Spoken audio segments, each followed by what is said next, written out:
Mark Earnshaw, who's on the Rural Task Force, who's here obviously to cover some presentation today. And we've also got Tom Ibbotson, a Chief Inspector from Specialist Operations, who's the senior lead for the Rural Task Force, who can also cover some of the work that they do across the county. Brilliant, thank you. I don't think we've got any apologies, other than from a couple of people from my team. But just to confirm to people that the minutes of the previous meeting are on the website, and that this meeting will also be available for people to watch back on our website as well. But we can start, I think, with the performance data section, which Scott, I assume, is you. Yeah, I'll take us through that. Okay, if we go on to the first slide, if we can, please. So, yeah, this follows the format of previous performance updates with some of the headline performance, if you like, for North Yorkshire Police. So the first slide, as usual, covers 999 emergency response and also the timeliness that we take to answer 101 calls. So you can see from the top graph there, the green line refers to the speed in which we answer 999 calls. There's a national service level agreement for 999, which means we should answer around 90% of all 999 calls within 10 seconds of us receiving them from BT. And we've had previous discussions about some of the timeliness with which we receive calls from BT.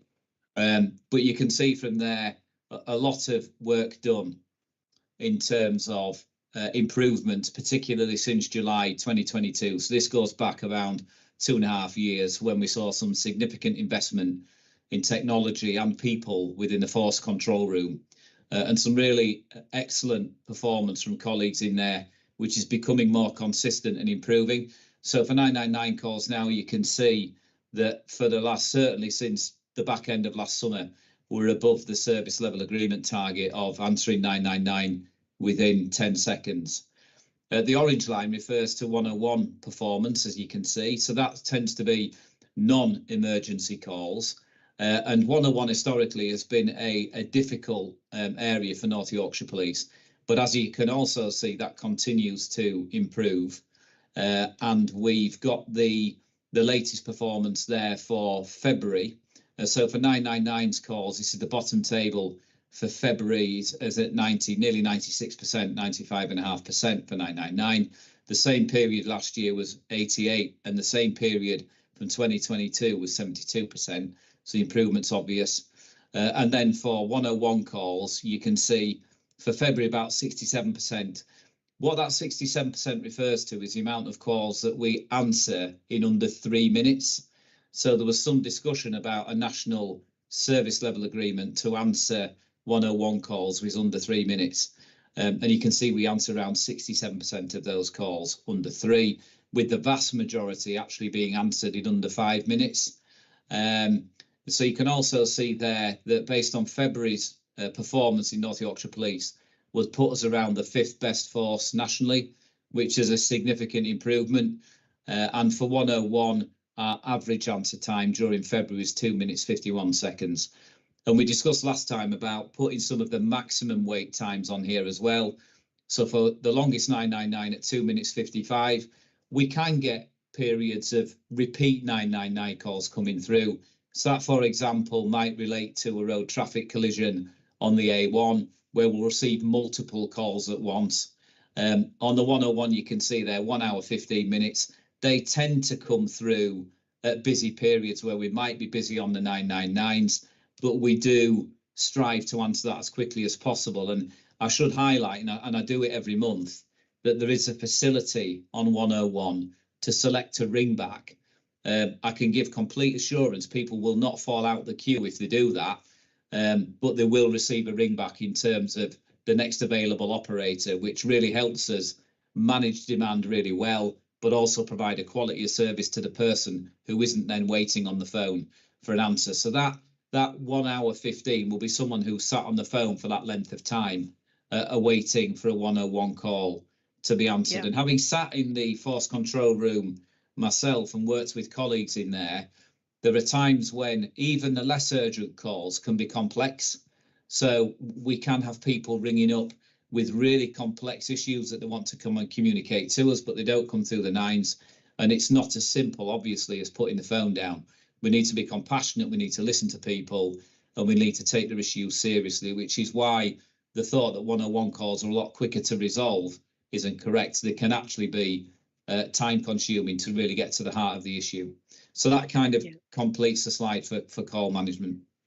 Brilliant, thank you. And I know we did talk about this in quite a lot of detail on the last public meeting. Just a couple of very quick things. One was just to thank all the staff in the control room, who I know work incredibly hard and in an incredibly stressful kind of environment, particularly when it's busy. So just to make sure that we publicly thank them for everything that they're doing, particularly on the nines, where the performance is so much improved on where we've been. I just picked up from the slide on the 101s. Obviously, I know it's something that you're continuing to focus on, but the third bullet point around the increase in the number of calls, so 8,096 more calls, I think, to 101.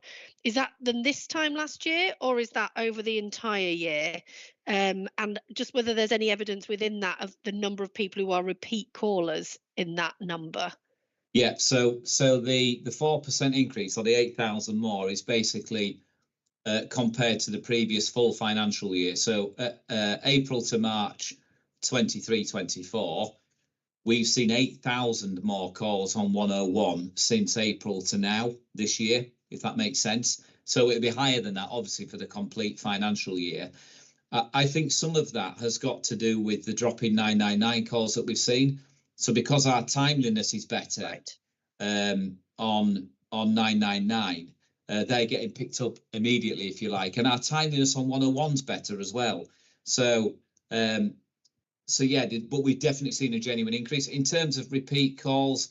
We're doing some analysis on that. We'd expect that to be around 25-30% in terms of repeat callers on 101. And we do know that a proportion of the 101 calls relate to victims of crime seeking updates. And that's something that we're focused on improving, is being able to provide those crime updates back to people. In fact, we're looking at a technological solution around that, which will work for some people, not for everybody, where they can draw down their crime updates through their phone, for example, and be able to get them automatically, which might prevent them from having to call us to find that update. But we do stress the importance of that victim update. It's key to public confidence, and it's key to how we want to look after victims. Absolutely. I think you just said, but could you just confirm, has the number of 999 calls actually gone down in that time? Yeah, so the number of 999 calls. Is that part of the reason for more 101s? Sorry, yeah, what I should say is it's the other way around, actually. The timeliness in which we answer 101s, I think, has prevented people then hanging up and ringing 999 to try and get through to us. Right. So the R9 calls are down by about 5% this year. But I think that's because it's become, you can clearly see the improvement in how quickly we answer the 101 to ask for that call back, or you can draw information from our website. So we're signposting people a lot more on the 101 system, which I think is then allowing them to resolve the issue that they might have or the query without then getting frustrated and ringing 999. We'd ask people not to do that, obviously, unless it's a genuine emergency. And just sorry to have a kind of slightly nerdy question that relates to a slide that we haven't yet got to, but is there an issue around the number of calls coming through on the nines or 101 that are non-crime related calls that wouldn't, because one of the later slides, I think the numbers of recorded crimes is down, which is a good thing. I just wondered either whether that meant there was a lot of repeat reports of the same kinds of incident that were coming through on the calls, or whether or not it meant that there was some non-crime demand coming through on the calls that then isn't reflected in the crime data. We don't need to talk about it now. I'm just interested in how this slide correlates with the crime slide, which I think is further down the pack. Yeah, it's a mixture of different elements, really. So without going into, probably haven't got time to go into it now, I don't think, but the mixture of calls we're getting changes over time. Consistently, we may get public safety welfare calls, but they've fallen because of our approach to right crime, right person this year. So there's a complex picture about what we're being contacted about.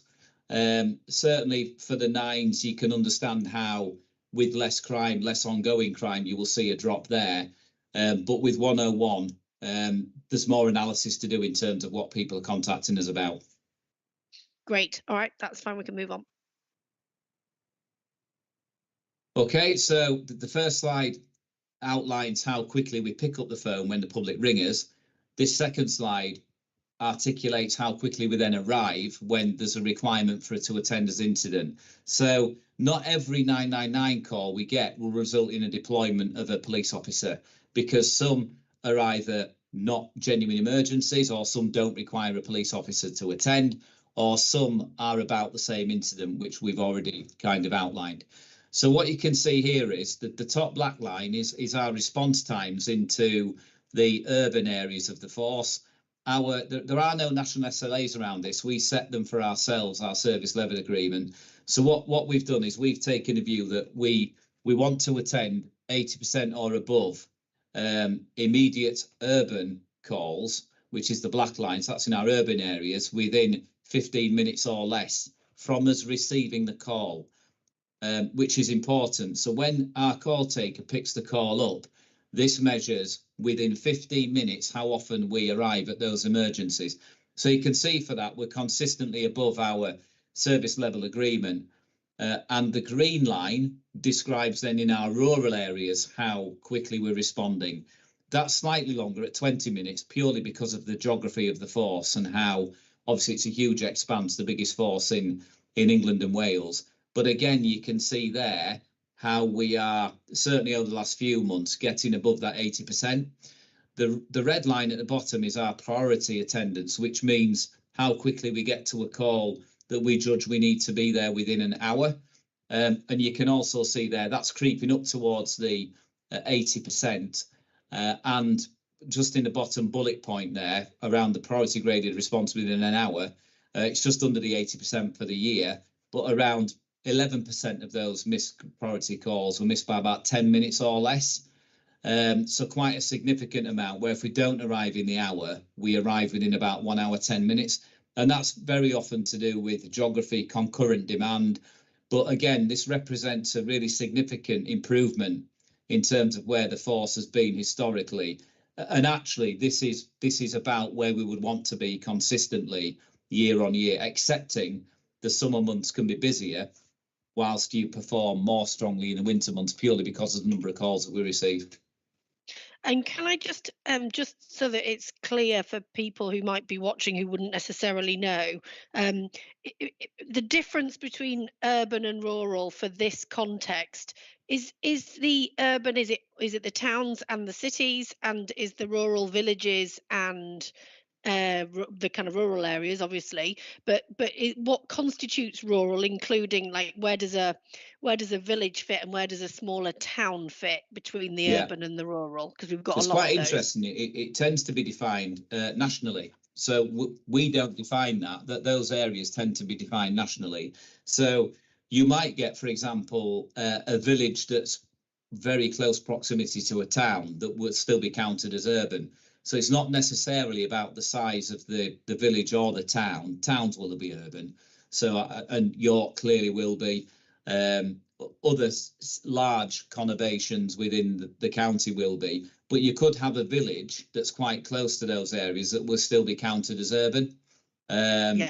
Particularly around the York area and areas of Harrogate. The rurality tends to be out in the Dales and Richmondshire, and where we've clearly got, but even up there you have areas that are counted as urban. So we don't determine that's determined nationally in terms of which areas qualify. I just think if you live in a town, particularly a smaller town, you wouldn't necessarily, especially if it's a town that's relatively isolated, you might not, for example, realize whether or not you're fitting in an urban or a rural kind of categorization, really. And we've got quite a lot of those smaller towns, but in surrounded by lots of countryside. Yeah, So exactly. all those towns would still be counted as if it's a town, it would be urban.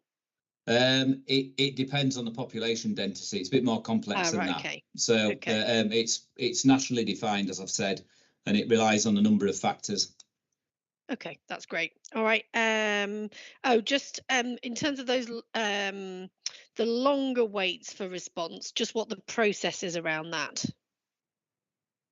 So for the So, priority calls, for example, or yeah, the all slightly right, longer yeah. waits. So, yeah, okay. So we apply a national model called Thrive, which is a method by which call takers will determine some of the threat, harm, risk, and vulnerability of the caller or otherwise. So we've done an awful lot of work in that with our call takers, who are really important in this decision making, and that's reflected in HMIC's assessment of where we are with the ability to assess vulnerability and risk when we pick the phone up. So some of that information might already be held on our system. So if a repeat caller rings up, let's say, for example, domestic abuse, and we know that caller faces a level of vulnerability, depending what's happening at that time, if it's an ongoing crime or they're at risk or the situation they're in is dangerous, we would then determine that that needs an immediate response. And we do a lot of quality assessment around the appropriateness of our grading. Where it's a priority call, it doesn't necessarily need that 15 or 20-minute response. But if there's a crime been reported and there's a requirement to attend, so a good example would be we undertake to attend all reports of burglary within an hour, as long as the victim is available and we can engage them properly and we can collect evidence and visit the scene and take a statement, then we will aim to be there within the hour. That's how we will grade that incident. So it's all based on vulnerability and ongoing threat and risk around the caller. Great. All right, we can move on. Okay. Yep. So the next slide covers the ASB reported antisocial behaviour across North Yorkshire and York. You can see we're going back to March 24, so it's over the last 12 months. And you can also see there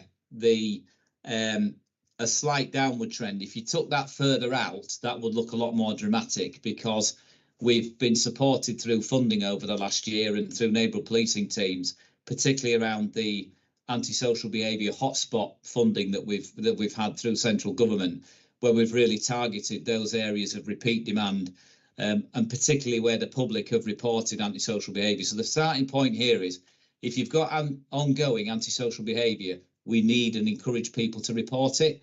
And that's because if we don't know about it, it won't form part of our analysis, and actually we won't understand where we need to be at what time we need to be there. But where we have received reports of antisocial behaviour, you can clearly see across the 3 geographic command areas in the force that we're down in every area. In York and Selby Command, we're down by 19%. In the Coast Command, we're down by 7%, and in the County Command, we're down by 17%. Now, what that represents for the force is actually it's just over a 15% reduction in ASB incidents compared to last year. We did see a slight reduction the year before, but a really significant one as we go into this year. And the good news is that funding is going to continue into next year and will allow us to target areas of antisocial behaviour. And you can clearly see what that's allowed us to do is to focus 3,500 hours of targeted activity, highly visible patrol, to deal with the antisocial behaviour that's reported to us. Great. Yeah, I've heard the adverts for ASB hotspots. So I assume that means that other people will also have heard those. I just wondered whether this is a new slide, because I think we haven't had this data in this pack previously. So just really, it is an area and an issue of significant public concern. So it's great that we're reporting it here and that people can see what progress has been made. I suppose it's just really what else we could do around encouraging reporting, or whether there's any soft intelligence or ways of triangulating some of this data to ensure that we're able to more accurately reflect reality, which I understand is difficult because you can only work based on what people actually report. Yeah. But I just wonder whether there was any other intelligence that is factored into decisions, for example, around those ASB hotspot decisions. Yeah. So for example, where we get areas where you can predict antisocial behaviour, perhaps nighttime economies around some of our, certainly the city and then some of our towns, then that will feature in that assessment. So we're not just waiting for a report, we're also predicting where you're likely to receive antisocial behaviour. We get information through our partners. So it's not just all about the information received from the public, although that's incredibly valuable. But we work with our partners as well to pick up issues that local authorities and partners who work in localities may well be seeing and experiencing. And that's the importance of the neighbourhood policing teams working in partnerships in those localities, really understanding what the sentiment is locally and able to tailor our policing activity to what the issues are. Yeah, and so already, I mean, and I was aware at the time, November is a huge spike, isn't it, for the force, as it is for the fire service, incidentally. But presumably, some of the other spikes in the year would be around, for example, larger visitor numbers being in the region potentially. So we've got 40 million visitors into our region. A lot of them tend to focus at the coast or into the city centres or some of our rural communities. I just wondered what planning you do around those visitors coming in, particularly around those ASB additional patrols that you're able to do. Yeah, and of course that's seasonal because your ASB tends to be higher, as you can see from here, other than the spike in November when the weather's warmer because people are outside. So it's kind of an obvious thing to say, but it's clear. So we have plans in place in the key areas. So York's one, Scarborough's the other, and out of the coast, not just Scarborough, but our coastal resorts, where we look to develop those plans and resources to tackle antisocial behaviour. In fact, I've just had a conversation this morning at the force performance meeting about what that looks like for the next for this coming year. For those that have been in North Yorkshire Police for some time, you can predict where that's going to arise because obviously the coast in particular attracts high numbers of holiday makers. So yeah, we plan throughout the year, and then we're able also to use our specialist resources in areas like the nighttime economy. So our operational support unit, who can support our response colleagues and uniform colleagues and others out at the coast at those busy times.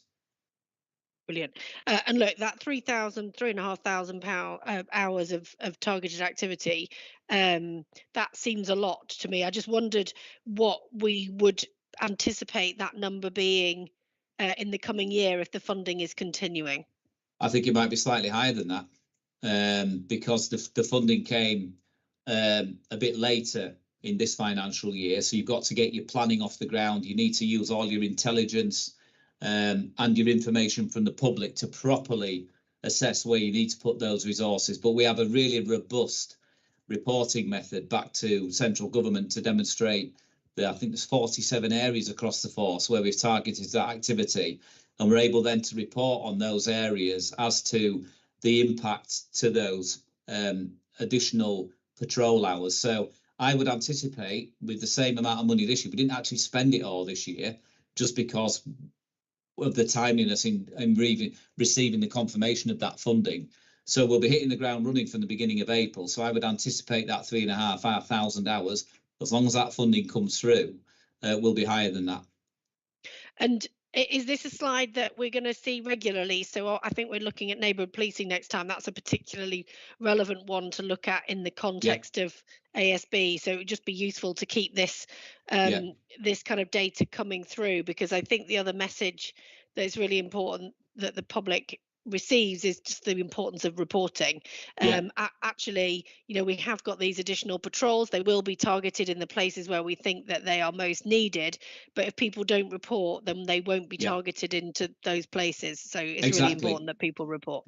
Exactly. People shouldn't be suffering in silence. We know, I'd really encourage people to let us know, and then we can assess and work out what we can do about the problem with our partners to tackle it. People shouldn't be having to endure antisocial behaviour, thinking that no one's there to help them, because we are. Great. All right, thank you. We can move on. Okay. So this slide is really about reported crime to North Yorkshire Police. I always, on this slide, put up the blue boxes that you can see on there. So the important element with any crime recording is having confidence in that what we're receiving as a report of the crime, that we then record it properly. And that's called recording compliance. We work to a national set of Home Office rules to do that, and we have to report back on our crime recording compliance regularly. And in fact, it forms part of the assessment by the inspectorate as to how well we record crime.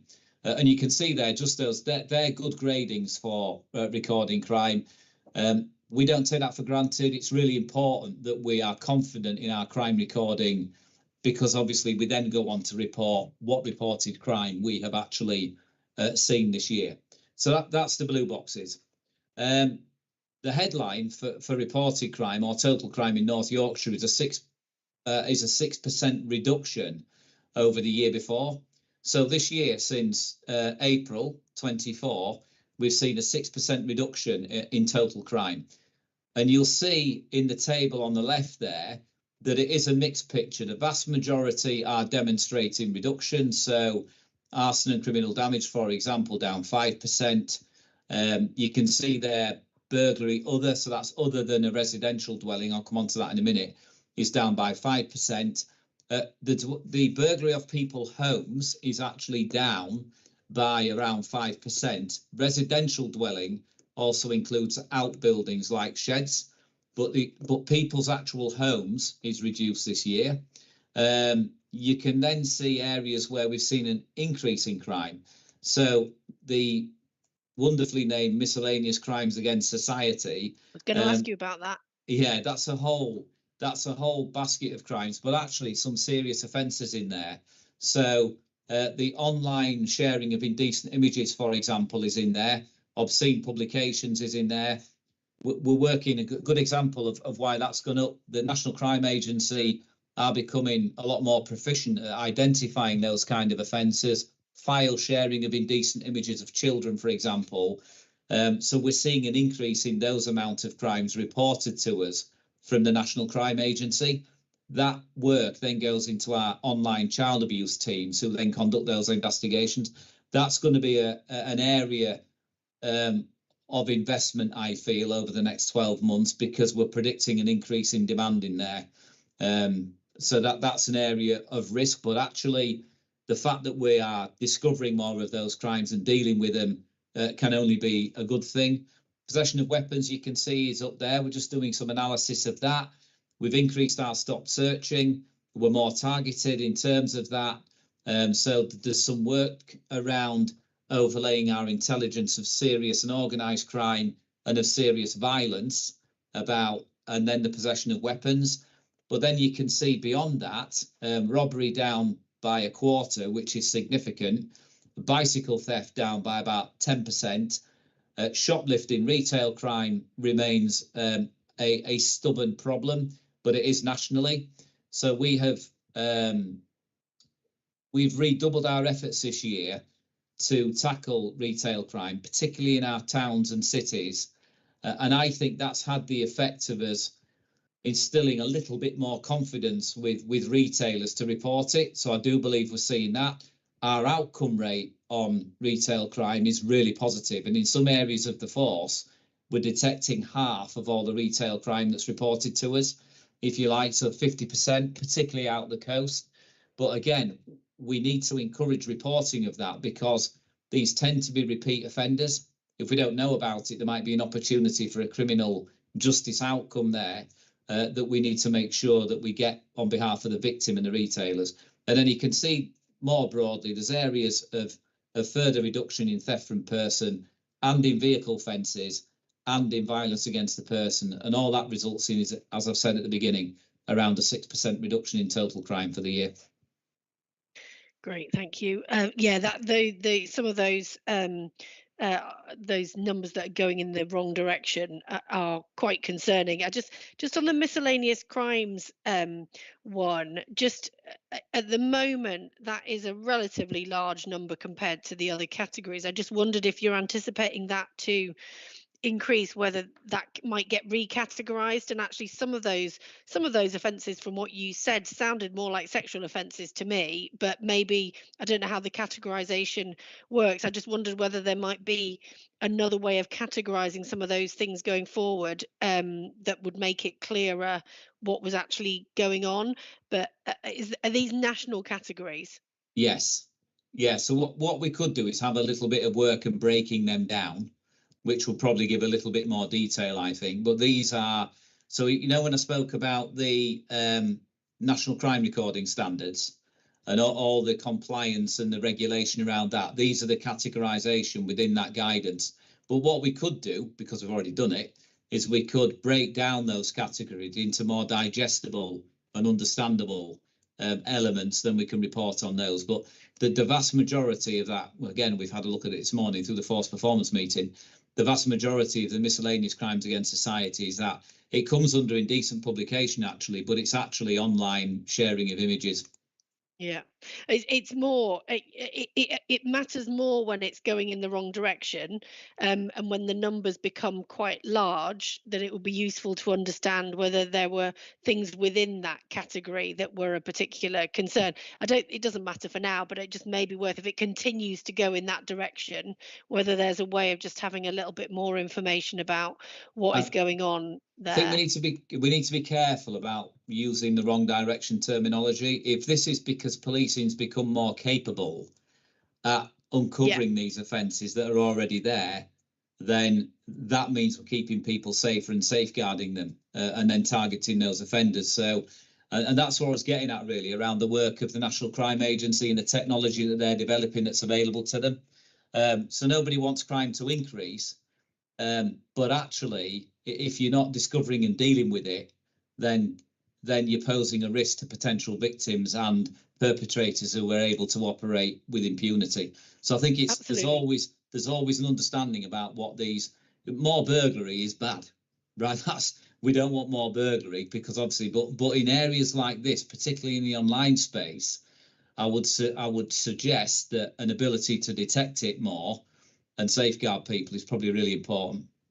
Yeah, and actually, it's a fair challenge, and absolutely right. And the shoplifting one is the other one that actually, if that is reflective of increasing confidence in businesses to report, and to make sure that we're getting a more accurate picture of what is actually going on, that's really helpful. And actually, we should probably be quite open to seeing some of those numbers turn red if it means that. That means that people are more confident in terms of their ways and their interactions with the police. I think that would be a good thing. What you don't want is all the numbers to be going down because no one's reporting. Correct. And it's always having that healthy skepticism around what these numbers are actually telling. And we do that. Green is great, but it also comes with a healthy skepticism about what's happening and what's the true experience of victims and communities. But as I've said, genuine reductions in certain, particularly victim-based crimes like burglary, robbery, and theft, and increases in the more safeguarding type offending, which, as I've said, tends to be more online. Shoplifting, I mean, you've seen it for yourself, Deputy Mayor, the response that we've engendered over this last year with having dedicated shoplifting responses and retail crime in our towns and cities. We're not where we want to be yet, but part of that is seeing an increase in reported offending, which I think we could have predicted. As we instill that confidence, which is what we want to do with retailers to report to us, we don't want that going up ad infinitum. That's not a good picture. It's about instilling the confidence, truly understanding that level of offending, and then genuinely taking action to reduce it. Yeah, no, that's great. And look, it's really positive that that last bullet point on the right-hand side, arrests are significantly higher than previous years. Yeah. That is also really positive, and I kind of, I know how much work sits behind each one of those. So, I think that is really encouraging from the public point of view, because it's not just about reporting; it's then about catching perpetrators and being able to get them into the criminal justice system. So I think that is those are really positive from my point of view. Unless you've got anything else you want to add, No, Deputy nothing. Chief Constable, we can move on. Okay. Thanks. So you've just touched on this slide actually, which is so we have crimes reported to us. It's then our key responsibility to make sure that the perpetrators are held to account for what they've done. And you can see on this slide, it starts articulating a positive outcome. So our positive outcome rates, this is where somebody's charged or a criminal caution for an offence, but you can see on there we're 3% higher than the previous year. So you can see for charging offenders, the national level at the end of November was about 9%, just over, whilst North Yorkshire was at 12. That puts us at the second highest out of 43 forces charge rate nationally. But even at that, you'd say that needs to improve, and of course it does. That's about getting the right outcomes for victims. But we've put significant investment over the past 18 months into improving our skills around investigation, particularly for frontline officers, strengthening our investigating teams in safeguarding and CID, recruiting more direct entry detectives, which is a really important route to bring people in. So our ability to investigate crime professionally and properly is something we're still improving. But it's a reasonable start, but we've an ambition to be the best in the country around our outcome rates. Really important your charge rate is strong, because that's the basis upon which you build from. But there's other positive outcomes that we've recently strengthened around out of court disposals and how we go around that, working with partners to reduce offending more effectively. Some people need to be in prison. Some people might have a different offending history that's maybe not quite as serious, where they're not going to go into prison, particularly with the pressure amongst the prison population at the minute, and because in all likelihood they would have never gone to prison anyway. So we need to be more creative with partners at reducing the risk of offending for people when they are out in the community. So we can expect our approach to out of court disposals to also strengthen over the next year. So we haven't. It would be useful to see out of court disposals alongside these charge rates, because actually I think in a lot of cases, both of those, as you said, are positive outcomes in terms of victims. And so actually understanding that picture in a slightly more rounded way might be useful, just so that it might just help the public to kind of understand that actually there are positive outcomes that aren't literally a charge and a prosecution. Actually, there are other outcomes that would also be considered positive from a victim point of view. So it just might be worth us exploring that. But I think that's encouraging. I think you're right that those numbers still look quite small from a public point of view, and which is why I'm quite keen that we understand what the wider picture is in terms of making sure that the public are aware of what the alternatives might be, that they might also consider to be a positive outcome. It's not just people walking out of the door or nothing happening. Yeah, so I think the table on the left is the year-on-year comparison. Actually, for the financial year, our outcome rate is just short of 17%. We have a first ambition to get to 20%. And that's what we want to get to next year. But you'll also see in that table, in every crime category, it's improved, which I think it demonstrates the broader proficiency around investigation, and not just that we're targeting, for example, one crime category over another. This represents a greater ability to investigate successfully that we will continue to improve and build on. Brilliant. Yeah, we can move on. Okay, so I think this is the final slide now. So it's really important around stop search and our activities in this area for a number of reasons, really. We know that it's key to public confidence. It is a key power that we need to use to reduce crime and reduce serious violence, particularly, and discover those people who might be carrying stolen property or weapons or drugs. but we have to use it fully transparently to engender that public confidence, and that's why we report it in this level of detail. So the other key element is understanding the gender split between male and female, and it's also about understanding the ethnicity of those individuals that we search compared to our population in North Yorkshire, which, as you'll know, is overwhelmingly white in terms of that. So I don't know how much detail you want me to go into this. You might have certain questions about certain elements of it, but Just we a put couple this of on this every month. Yes, you do.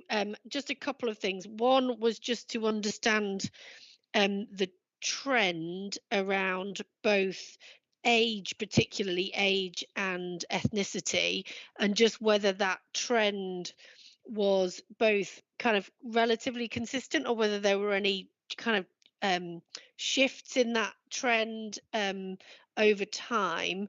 And then related to that, whether or not how that maps with subsequent, I think, is it on there? Subsequent uh,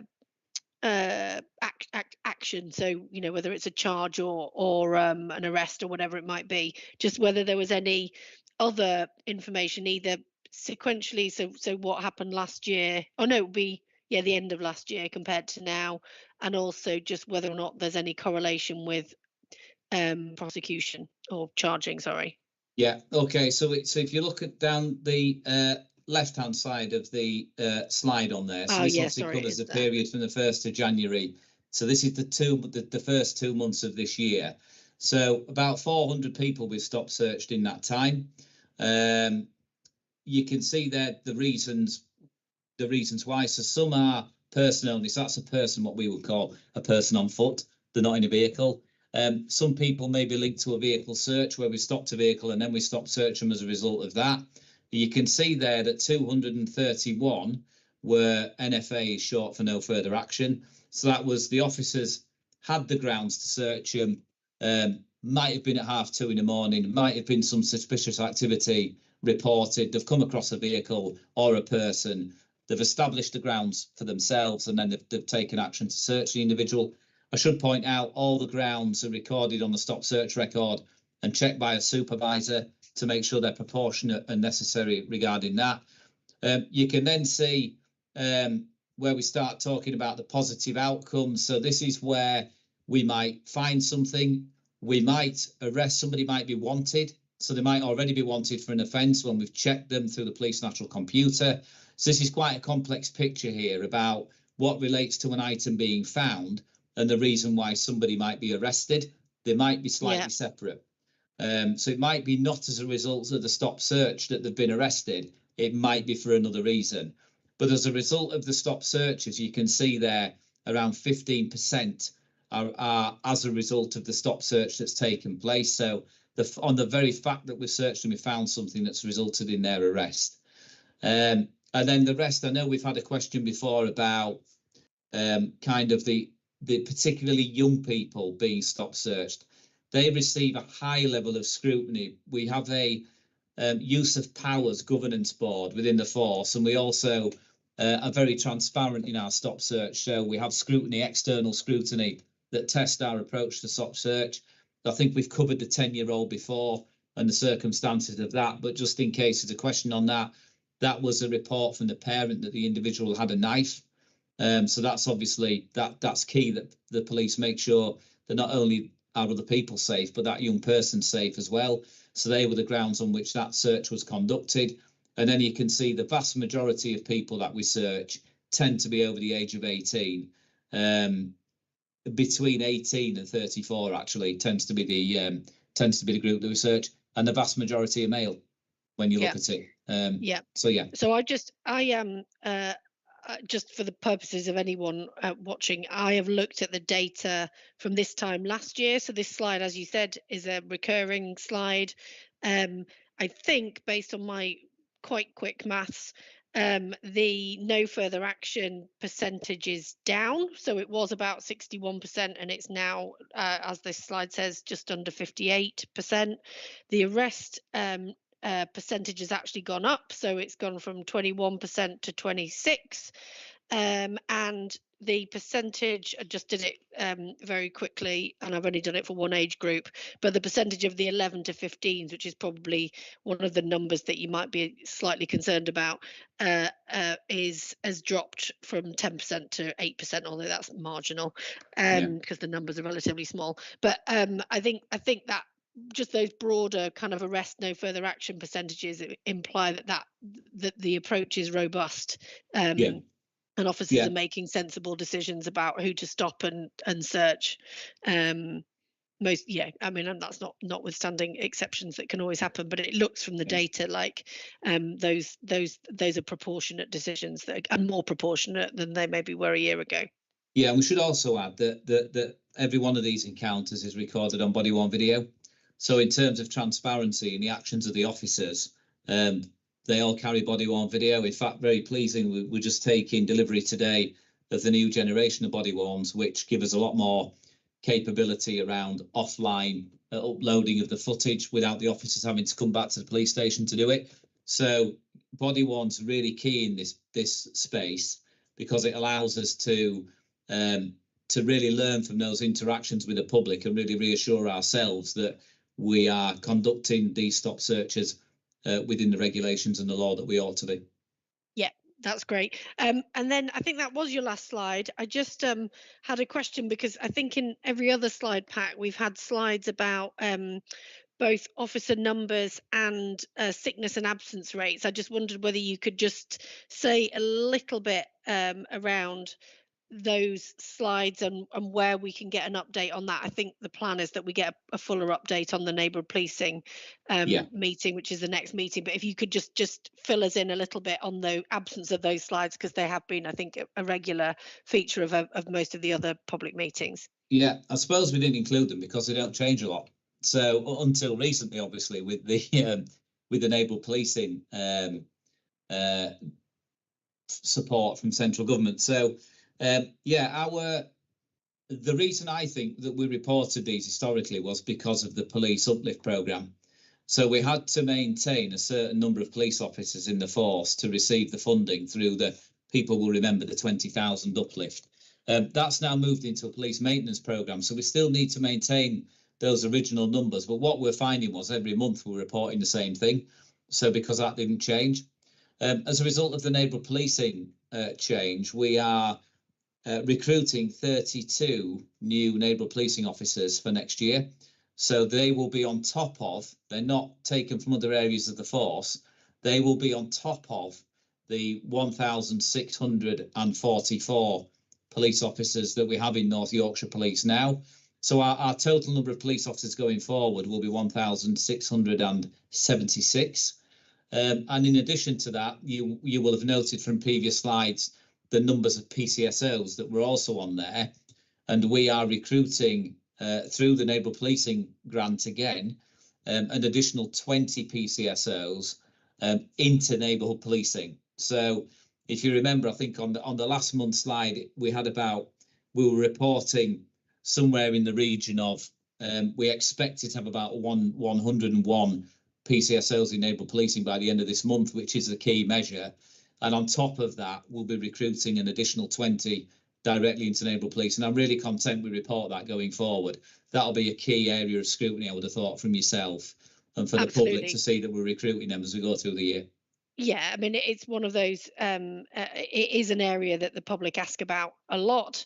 And I know we're talking about neighbourhood policing in more detail in the next meeting, but it is really useful in terms of public confidence, I think, to have those numbers regularly. But I appreciate that we're at the end of a year and we're going into a new financial year, and that we're also going to be looking at neighbourhood policing in a lot more detail at the next meeting. But that's really helpful from my point of view. I think we can, unless you've got anything else you wanted to add, I think we can probably move on to the thematic presentation now. Which is around rural crime and hidden harms. So this has come because it's being aligned with the Policing Crime panel discussions, which will be taking place in a few weeks' time.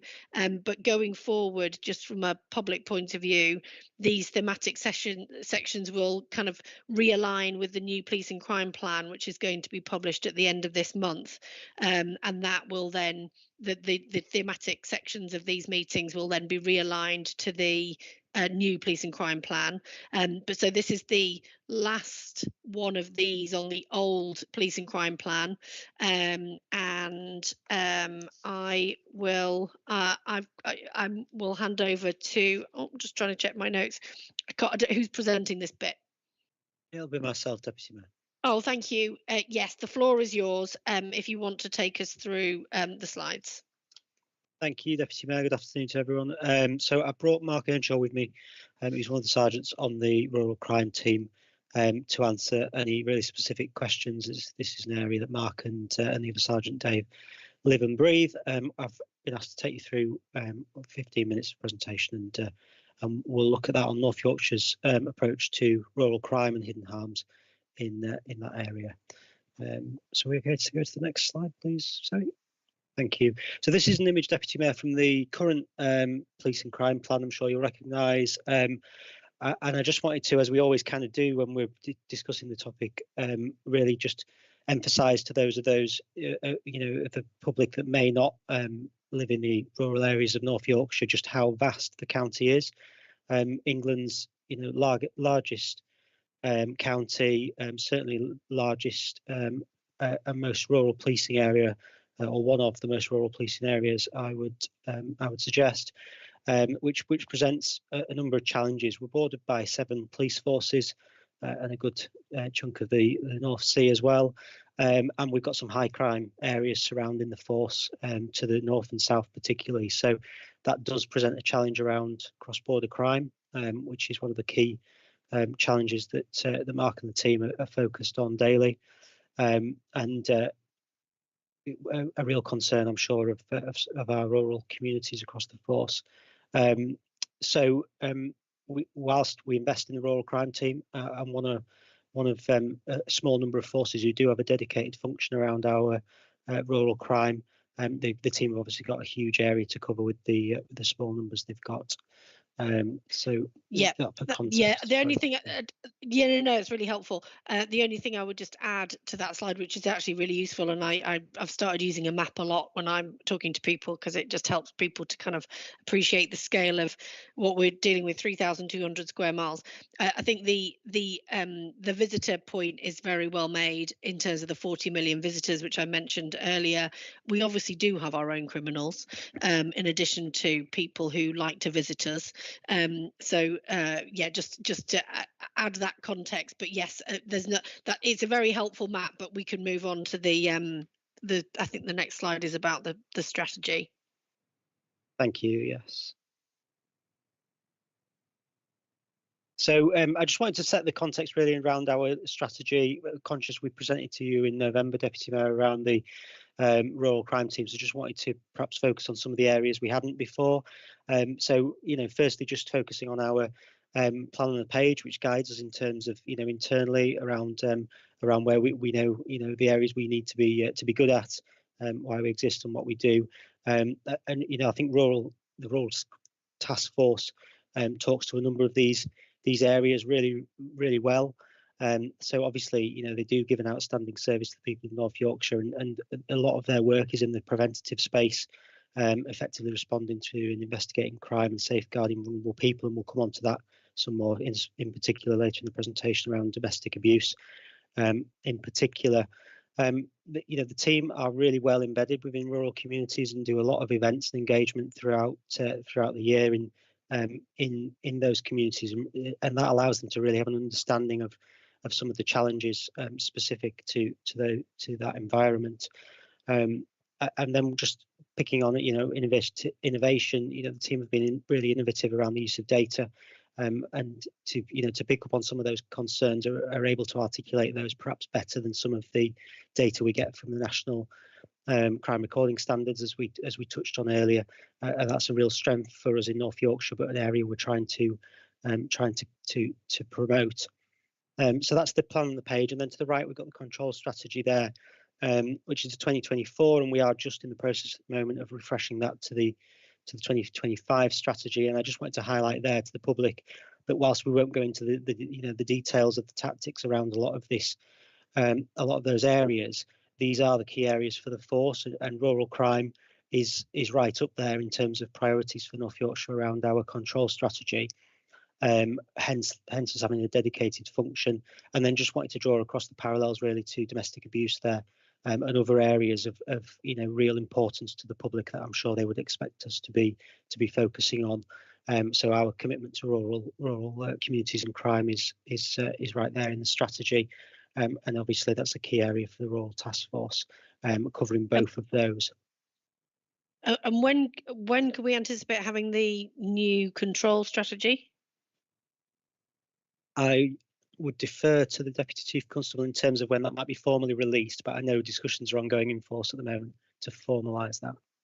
Yeah, so that's an annual planning tool that we have. So that's normally refreshed at the beginning of the financial year.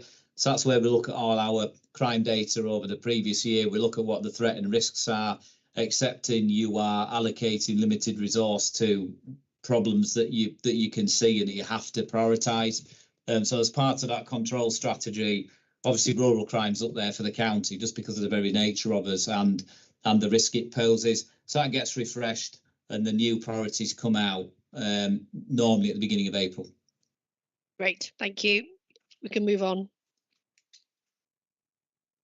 Thank you, Deputy Mayor. So then this slide really just to highlight the team, and the force absolutely in step and linked in with the national strategy, and we cooperate with a number of organisations, including the National Wildlife Crime Unit and National Rural Crime Unit, some really key partners of ours to, and the team have been at the forefront of that work. But more locally, we're really well linked with the surrounding forces around North Yorkshire and a number of partner organisations within this space.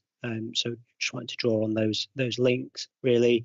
We're not acting in isolation, very much try and work towards a national strategy, and that's given us some key strengths around tackling, in particular, organised crime groups, the added resource and information and intelligence that working with those national bodies can bring in tackling hotspots within our area. I just, in particular, would, as an example, would mention at Walrus in 2023. Sorry, we saw a significant rise in GPS thefts, and working together with the National Rural Crime Unit, we tackled this issue, which was impacting on food production for the UK. And as a result, in this area, despite significantly high numbers of thefts in previous years, we've only seen one offence since October 2024 in this area. So some key work there, as well as using antisocial behaviour legislation across the north of England. So I just wanted to highlight that link on this slide. Yeah, that's really helpful. And just a couple of things really. One, just to draw everyone's attention to the serious and organised crime at the centre of the UK rural crime priorities slide, and the fact that this is an organised business. It is not in the main something that is low level people serving their own personal needs. These are organised criminal gangs in most cases. My question, I guess, was just whether there were elements of that chart on the right, the green chart, that were probably more or less relevant to us in North Yorkshire. I don't know whether we're coming on to that or whether there's anything you can just say about that particular slide in a York and North Yorkshire context. Do you want me to pick that up, boss? Yeah, absolutely, Malcolm. Yeah, the pictures around both sides are the national national priorities. So on the left and the right slide, some of them, like freshwater pearl mussels, we don't have any in North Yorkshire, or we have one stream. So that's a national priority, but it doesn't fit in North Yorkshire's. So on the right hand side as well, fly tipping, which is a problem for us, but it's not as big a problem as some of the other more urban forces.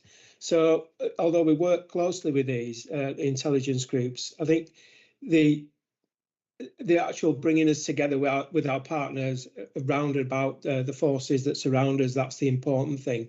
And as you pointed out, Deputy Mayor, the organised crime aspect and the intelligence that these two partners can bring, it's instrumental in our sort of fight against organised crime. Plant machinery, agricultural machinery, and things they can drive through Parliament, like the small agricultural theft equipment bill that's going through Parliament at the moment in relation to quad bikes. You know, that's where they can really support our communities and North Yorkshire community in solving our crime problems. Yeah, no, thank you for that. And I think I was at the Rural Crime Forum with the Chief Constable last week in Ripon, and most of these issues were raised there. I think it's good to know that the machinery stats are dipping, but I think it probably is the same point that we had under the force reporting data, that the importance of people reporting is really important here again, so that we get an accurate picture of what is actually going on and whether or not there are shifts in patterns of behaviour, because these are serious organised criminals most of the time. It's really important that people are reporting what to them might be an isolated incident, but actually if you've got a whole set of them all down one particular road with farms, you know, 10-15 miles apart, if we don't get it reported, we can't pick up on that. I don't know whether, Chief Inspector, there's anything you wanted to add on that. I would completely agree, Deputy Mayor. You know, and that point around, you know, meters down the road, I suppose that's the key here around that national cooperation, is that sometimes the same offenders are committing the same offences but in multiple force areas. So that's, you know, that's why we do work nationally and with our partners around neighbouring forces to make sure that the boundaries is not a cloak that people are able to hide behind.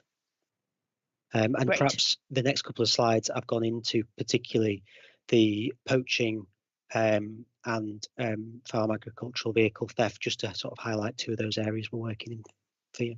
Brilliant. Are you talking us through those next two slides? Absolutely. Yep. Yeah.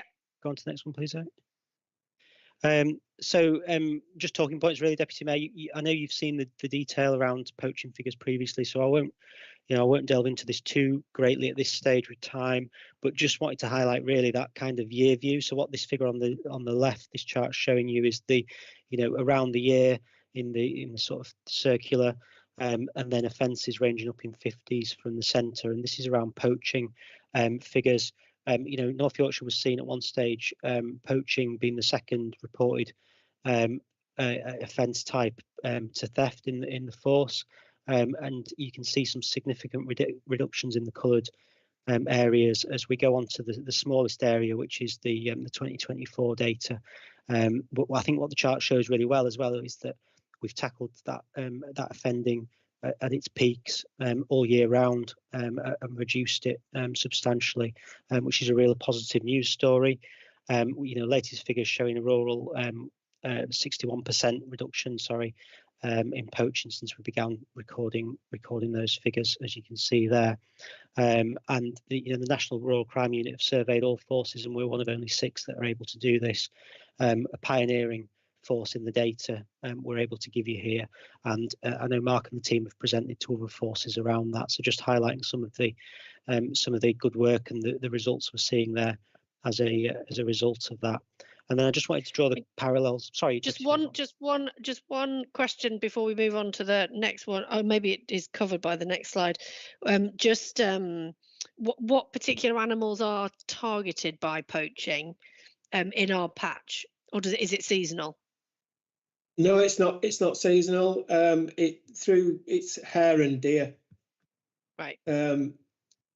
Hare generally in the daytime, deer on the night. They'll use vehicles to pursue the deer on a night, cause significant damage to crops, to gates, to farms, and we've noticed more that we've had success through the day, so they have moved more onto nighttime poaching.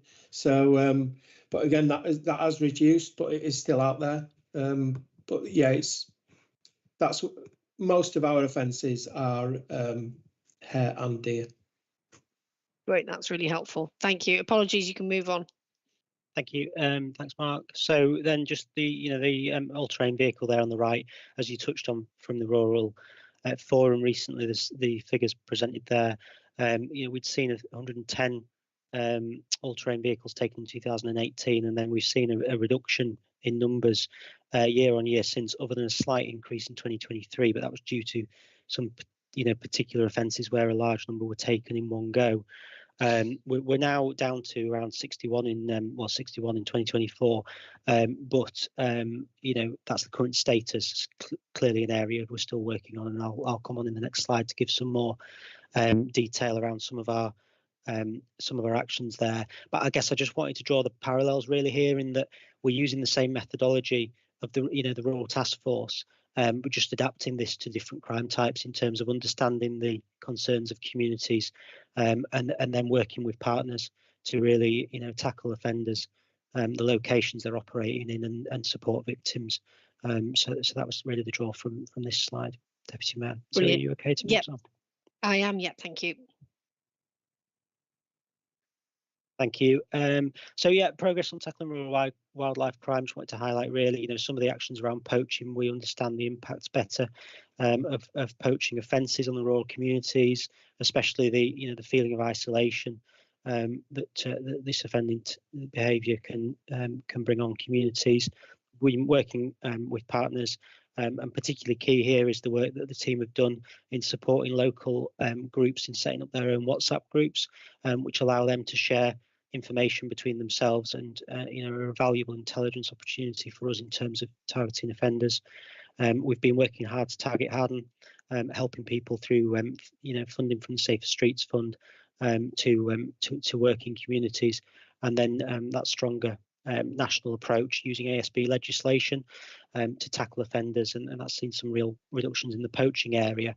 And then just drawing that parallel over really, so we've used the Teams channels, which allow us to share intelligence across borders, so that we're targeting those offenders wherever they may choose to move. And Operation Hawkeye has been key in that, sharing intelligence and information across the 6 surrounding forces that we've partnered with on this. And then we've, through that, been able to deliver proactive intelligence-led policing operations. And I think it's important to stress that we cross borders when doing this. So we will follow offenders wherever they move, to make sure that they're able to not able to act with impunity. Going on the acquisitive crime there, I think it's important just to highlight the work we've done here recently, hosting the policing minister, yourself, Deputy Mayor, and others from key partners around a roundtable event to discuss the Equipment Theft Prevention Act, which is really key. So we're trying on a number of fronts here to just influence the drivers of rural crime and help our communities. Brilliant. My only question is really a follow-on from the Rural Crime Forum in Ripon last week. So the partnership working, that forum was a really good example of some partnership working, people kind of coming together. One of the questions though, so there is an issue for those that are victims of some of these crimes in terms of the impact on their insurance premiums, around particularly the things that will contribute to their insurance premium being reduced. So at the moment, I think the requirements are around certain types of alarms on rural dwellings, but actually certainly the evidence here and then was around the impact of those WhatsApp groups and some of those kind of more informal networks, and the impact that those are having in terms of the ability for the rural task force to police this crime and to be able to catch perpetrators. I just wondered whether there was any harder evidence around any of that could be fed in either to the Rural Crime Forum or perhaps more usefully to the NFU Mutual, who work in that area, just in terms of the impact that some of that stuff is having in terms of reductions, because it is really good work. Yeah, certainly, Deputy Mayor. I don't think we'd be able to give you an answer today with the time we've got fully, but we'd be really happy to work with NFU Mutual in terms of feeding back some of the positive steps we've seen. I suppose I would say broadly, a range of preventative measures work here together rather than any one step in isolation. So we would really encourage, farming communities, people in rural areas of North Yorkshire to look at what steps they can take to to prevent them being easy targets, if you like. And the Rural Task Force are really happy to work with anyone and offer advice. If anyone wants to reach out, we can arrange visits, etc., to support communities. I think if I could just add briefly, Deputy Mayor, some of the working together within their community. I mean, if you look at Craven, their WhatsApp group, they've set up their own NPR system, which is working on the CCTV that's community funded and run by them. And it's had huge success in identifying offending vehicles, and they work with us after crimes have taken place to identify those vehicles. So things that came from a community WhatsApp group, and that grew from that. So working together in the community as sort of working with us enabled us to detect crime. And I mean, that's a real positive news story that can be taken forward. Absolutely. No, that was certainly that was one of the stories I think that were told in Ripon last week. So that, yeah, it's exactly that kind of thing where actually it's having a really big impact. I'm just not sure that the industry, if you like, as a whole fully necessarily realizes how much impact that has in terms of the crime levels. But I absolutely appreciate all the work that the task force are doing in that area. I don't have any further questions on that slide. If you want to move on. Thank you. So we were asked to talk to domestic abuse in rural areas in particular during today's presentation. I suppose it's just worth looking back to the control strategy, the thematic areas within the force. The Rural Task Force are primarily here to deal with rural crime, and we would look at the MPCC definition of that. So domestic abuse occurring in a rural area isn't necessarily rural crime. However, it is clearly really important to policing. So first of all, I would just draw on the fact that all of our officers and PCSOs within the Rural Task Force are experienced officers and PCSOs. That's their background, and they've got a wealth of policing experience they bring. And then we layer on the training experience in a rural context. So we're aware of some significant challenges for rural communities. And that's what led to this wellbeing leaflet that we display on the screen here. Currently in farming, there's the avian bird flu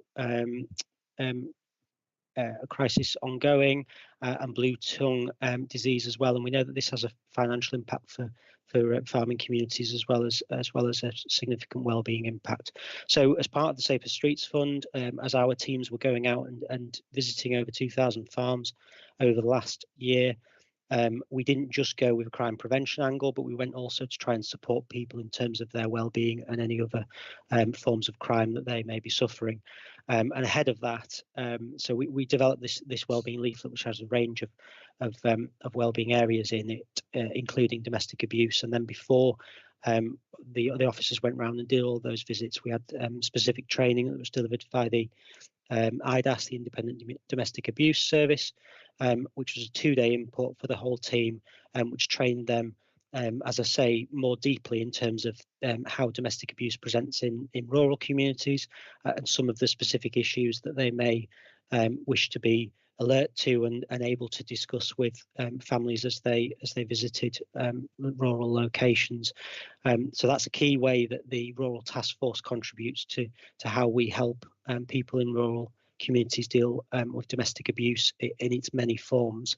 We're acutely aware that the rural environment sometimes brings with it a level of isolation, and anything we can do to encourage reporting from rural communities on these issues is really keen. So that was a key area of the team's work during that rollout. We continue to work with IDAS and will continue to do so to do what more we can to develop in this area.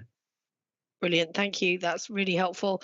And as you just said, I think one of the challenges is around being able to access support and services in our rural communities where people can be a lot more isolated. And I think Sally Lynch from my office has joined the call, but I was hoping that if she is there, I can't quite see her on my screen, but if she is there and can just come on just for a minute or so, just to set out some of those support services that we currently have available in our rural communities, particularly around domestic abuse and supporting victims and survivors, either to seek safety or to get the support and advice that they need. Sally, are you able to just add a little bit of context there? Yeah, of course. So IDAS have already been mentioned. So IDAS are our co-commission provider to support victims of domestic abuse and sexual abuse. And they are doing some work in the rural communities as well. So 2 years ago, they piloted the whole community approach in Rydale. And the aim of that was to kind of form networks and community champions to promote the work that IDAS do and to kind of equip people who might live in rural areas to access support and also be able to kind of tackle the root causes of domestic abuse and sexual violence. So IDAS work with local community leaders and businesses. They provided seminars and they've grown a network of community champions, and it currently stands at 30 champions in rural areas. And IDAS also hosts drop-ins for survivors and professionals at libraries and community hubs in rural areas, and they found that that's particularly been positive for older people who, as well as kind of living in rural areas, they also face additional challenges. So all the information and advice about the services that IDAS provide are on the OPFCC website, so anybody can approach those services, so regardless of gender or sexual orientation. Some of the things that they do in rural areas as well is they heat map their referrals, so they identify what's working well, but then they also look at the cold spots, so where referrals might not be coming in, and then when they identify those areas, they'll develop an action plan to make sure that IDAS have got more of a presence in those areas, so they might set up awareness raising events or meet the team events. IDAS now also have a combined role of an independent domestic violence advisor and an independent sexual violence advisor. So it's somebody who provides support to both victims of domestic abuse and sexual abuse in Rydale, York and Craven. And that role is working really closely with primary and secondary care teams. And IDAS have seen an increase in referrals into their services in both Rydale and Craven. And then if it's all right, Jo, I'll just quickly mention Liberty Links.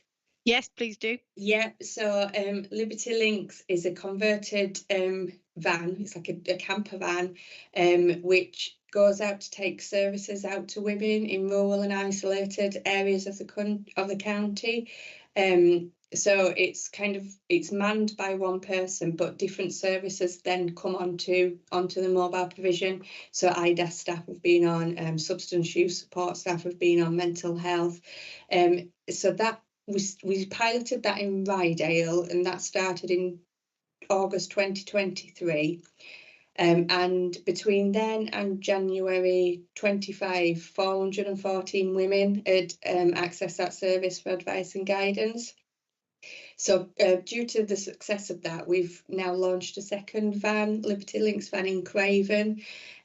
So that's just started, and the areas that Liberty Links in Craven will be visiting are Skipton, Bentham, Grassington and Settle. And if anybody needs any further information on that, I'm happy to kind of to be put in touch with them.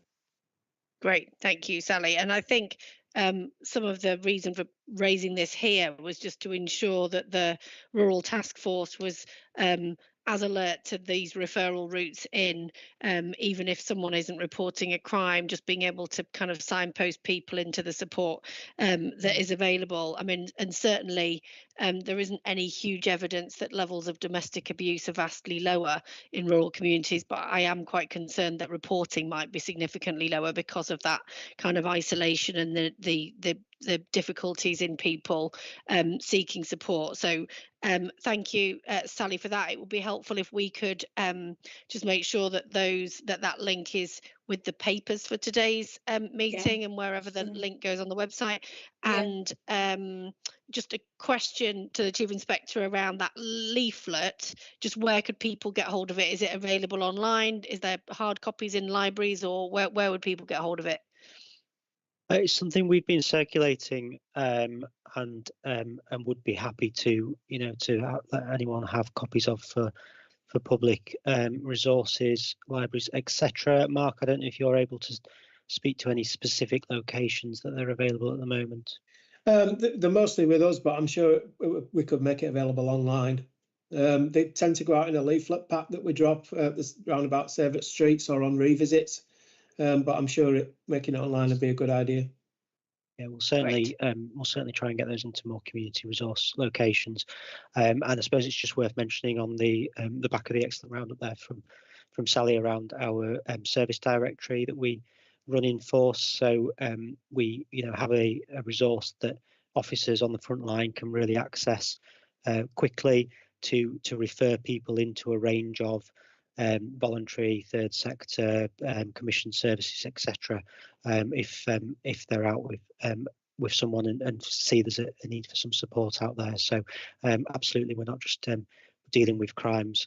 Really happy to signpost and try and make sure people can access the services that would help them. Brilliant. That's fantastic. Thank you. Thank you on that. There's a couple more slides, I think. There's a couple more, but I'll whiz through them. And I know, Deputy Mayor, you're probably keen to move on to your next agenda item. Thanks, Zoe. Yes, so this is just looking at the next, sort of looking at the future as we were asked to. Next year will be 10 years at the Rural Task Force, which I think is a really key commitment from North Yorkshire Police to rural communities. Something that we'd be keen to celebrate and look at how we develop and grow going forwards. And obviously a new police and crime plan will really help shape that. Around our data, we've talked several times around some of the excellent work we're doing in the area of data for rural crime.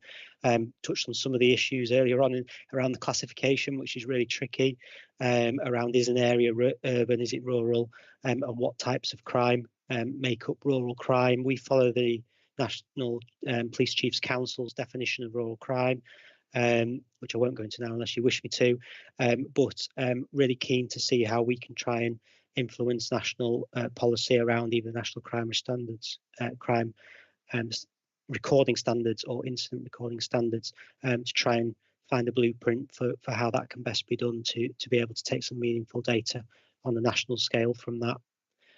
Ensuring staffing within the RTF, that's not to say that we don't have the staff, but what we have seen is as the officer uplift programme comes in, where we have people leave the team, sometimes it takes us a little while to find experienced people who've got the right skill set to come in and quickly hit the ground running, and that's an area we're keen to try and stabilise, so we've got some real experts in communities. Improving our performance around intelligence sharing. We know we're really good at getting intelligence. We just want to make sure we're really good at sharing it and making sure our partners have access to it. So that's a key performance area and something we'll be monitoring in terms of performance of the team. And then if development of our next delivery plan is ongoing at the moment, so that will fall into line with the control strategy themes around our tactical delivery plan for rural crime. And then if it's not too cheeky, Deputy Mayor, I'll just utilise the next slide around that improving accessibility for rural communities to report, and just try and take the opportunity to highlight to the public some of the ways they can contact us and really encourage them to do so. Yep, that's fine. So all I was going to ask, although I can ask it on this slide, was just if you can just confirm what the staffing levels of the Rural Task Force are, and just that balance between prevention and reporting and picking up on reported crimes, but also trying to prevent them happening in the first place? Just those were my last two questions. Certainly, Deputy Mayor. On the first one, we've got 7 PCs and 7 PCSOs within the team across North Yorkshire and 2 sergeants. They're split geographically based, so each district has got a PC and PCSO dedicated to rural crime within their district, but then the team work really cohesively as a team, and then with their neighbourhood policing team colleagues and colleagues across specialist operations to make sure that they've got the resource where they need them. So we're absolutely intelligence led, but we've got that local footprint to understand the really sort of micro level local concerns, hopefully. In terms of the question around prevention, and do you mind just sort of sorry, just help me understand that one. Sorry, Deputy Mayor. Oh, sorry, I was just trying to make sure it's actually on the slide that you do the prevention work, but it's just to understand the balance between in terms of time and how much officer time would be spent on the prevention side versus chasing up incidents that have actually occurred. Yeah, it's a really tricky question, Deputy Mayor, because it very changeable, I suppose, from crime type and month to month. The Rural Task Force are, a small unit compared to others for the geography they have to cover. So they, for the majority of crime types, will offer a tactical advice model. So they won't necessarily take on each individual investigation. What they'll do is apply their specialism and skill set and knowledge of rural communities to make sure that the officers investigating those crimes are really informed and have access to a range of options to support them. That helps them hopefully keep their time available for preventative work wherever possible. I'll give way to the Deputy Chief Constable. Sorry, Deputy. Thanks, Tom. Yeah, I think it's important that the incident we mentioned from Upper Wharfdale, actually, I think Mark mentioned it earlier, about the PCSO and the access to WhatsApp. Just wanted to fill that in a little bit and then demonstrate that the RTF are really a fundamental pivot for the force around rural communities. So there was an NPCC push, National Police Chiefs Council, a while ago for police forces to stop using WhatsApp. We didn't do that for the very reason you've outlined, because actually it works for the public here, and the RTF in particular are the key interface between rural communities and the rest of the force. So they've mentioned there about people having the right understanding and skills. If I speak to some of the staff on the teams, they understand farming communities. I had a discussion with Mark probably a couple of weeks ago about filling some of those gaps that they've got, but they've got to be the right people. Members of the team have grown up in farming communities. They understand rurality. They understand how they think, how families operate, how long they've lived in those places, what the fears of those communities. So it's at the fundamental heart of really what neighbourhood policing is all about, is the RTF. But if you looked at that job, it's a perfect example of where the PCSO has been on the WhatsApp group, members of the public in the rural community identified, but then there's a support from roads policing group, local uniformed officers who actually are then able to deal with the suspects. So they're not just an interface. They do a lot of prevention work that needs to be dedicated to, but the rest of the force is lined up behind being able to respond effectively, because you can't have a team big enough to be across the whole county in every area of rurality. That's the bit, understanding, coordination, engagement, and activating the rest of the force to be able to provide a resilient response. That's really the skill, I think. Absolutely, and it goes back to that slide that has the organised criminal gangs in the middle. Ultimately, the way that you can most easily disrupt those organised criminal gangs is by having really good local intelligence that is then empowered by the wider force, which I just think is a really strong message from the Rural Task Force, but also, as you said, from neighbourhood policing generally. It's got to be a kind of empowered intelligence model that enables the rest of the police to do its job in the most effective possible way. So that is brilliant. Thank you, Chief Inspector, and to Mark as well. Thank you for that. That's been really useful from my point of view.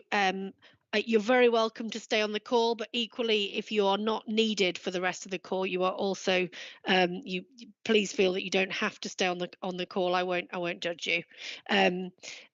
we can move on. I don't know whether there's a slide for the next section, which is the spotlight section, or whether it's just me talking. I think it might just be me talking. So this is the spotlight section, which is where I get to ask a few about a few issues that have been brought to my attention over the last kind of couple of months.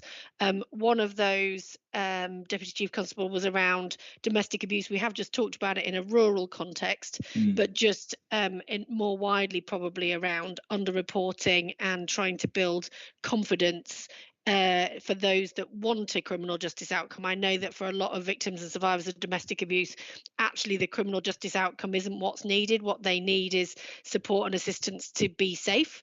And to be able to carry on living their lives, and for their children to be able to carry on living their lives safely.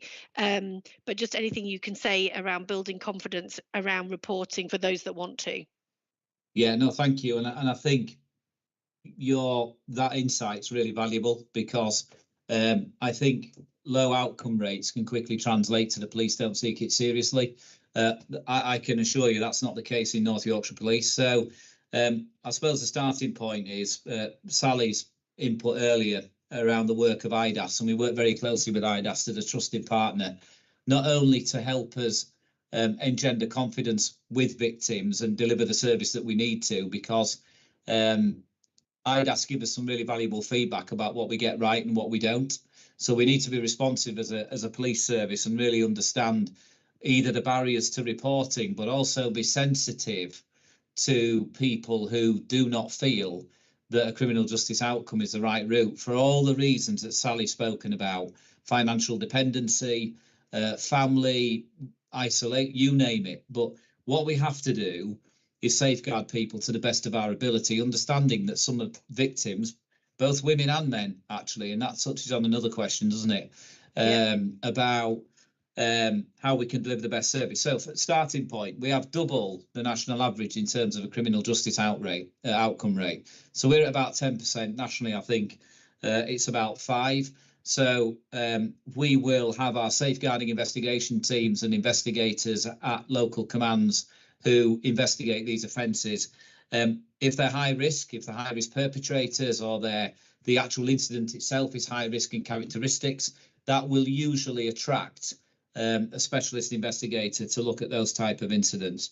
It's also important to note, go back to your point around being able to protect victims the best we can, is we have the highest use of civil orders in terms of domestic abuse in the country.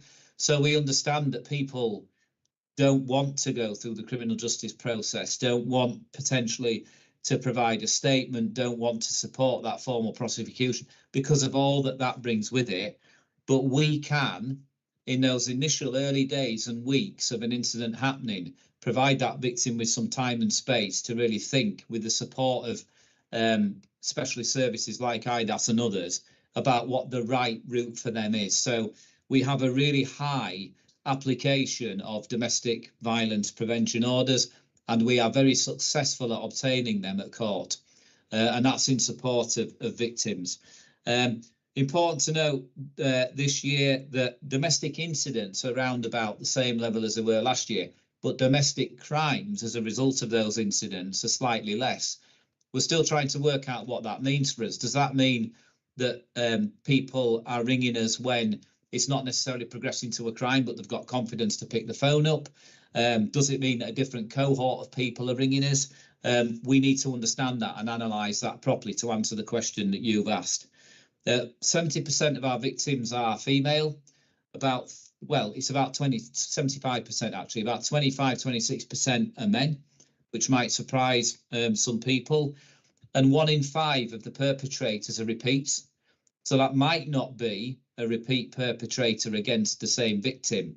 It might be that they might be a member of the family, they might be the partner, they might be an ex-partner, but they might move to different victims. And we also have a really good reputation here around the protective laws, Sarah's Law and others, to be able to disclose information to people when we believe that a potential new partner poses a risk to either them or their immediate family. So we have a whole raft of different measures that we can apply to domestic violence. But it's a complex subject, as you have rightly highlighted, which is why, come back to the beginning, working with IDAS and other agencies in a strong, trusting, open and honest partnership is so important to engender the confidence of victims when they ring us. Yeah, and also just to be open that, you know, the police won't always get it exactly right, and actually if they haven't got it exactly right, it's really important that people feedback on what's happened and what's gone well and what hasn't gone well, and actually to enable the force to reflect on that and what could be done better and improve confidence in the future. I think all of those things are part and parcel of building that confidence for the future, being open to that. We don't. But part of, you know, wanting to be an outstanding police service is an ability to learn, and without that feedback, that gets much more difficult. So we need to recognise where we don't get it right. We don't always get it right. In many cases we do, but in some we don't. So yeah, it's continuing to be a listening organisation and being able to learn. Great, brilliant. And just my only, I'm not going to ask about neighbourhood policing because we're going to focus on it in the next meeting, but I am going to just quickly, because I've had a number of meetings about it, ask about bike theft, which I know is an ongoing problem, mainly in York, but across the region. Just really what I have had a meeting with officers, your team, on it, but just really we are one of the worst cities in the country in terms of bike theft. Just anything that you can say about the current measures and how effective they are, and what the kind of plans are in that space going forward. Yeah, okay. So as you will know, I grew up in York. It's a great place to cycle because it's fairly flat, not like where I live now, which isn't high, you know, great cycling city, isn't it? A city centre that's ideally built for bikes, university population that tends to use it to get in and out around the campus and into town. So there is a context to this about a high propensity to cycle, I think, around the city, which is our starting point. We're actually seeing a 10% reduction in bike theft this year, which is positive, because last year we did see it increase, but 10% this year. Analysing it can be quite difficult. When it's taken directly off the street, it's a little bit easier because it comes in straight as bike theft. Where they're taken from sheds and such like I mentioned earlier, that'll be counted as residential dwelling, the property being the bike. So you really have to understand it properly. I think this splits down into 4 key areas for me. I think the first one is around education. So we use, through our partners and ourselves, a real focus around education and prevention, the use of effective locking mechanisms rather than some of the cheaper ones that are easily disrupted, if you like. We work very closely in partnership with Yorkshire City Council and other interest groups. So bike registers are a real favourite in terms of trying to encourage people to register the bike. So when we do recover them, if we do recover them, then we can reunite it with its owner. Investigation is important. Clearly, one of our key responsibilities around investigation. Town centres, I suppose it's a fairly easy crime to commit in a way. If you're walking up to a bike, it's not like entering a building furtively. People walk up to a bike. I think most people would assume it's theirs if they saw someone doing that. So actually that CCTV coverage and working in partnership with York City Council to ensure that where we are putting bikes, we're secure by design. So we're actually giving a little more thought to it than perhaps just an iron railing cemented into the pavement. If you went on the continent, as I do, because I do cycle, go to Belgium, get off the train station, you'll see thousands of them. But it's a very different architecture for how they're stored, how they're locked, and how they're secure, because it's a key mode of transport.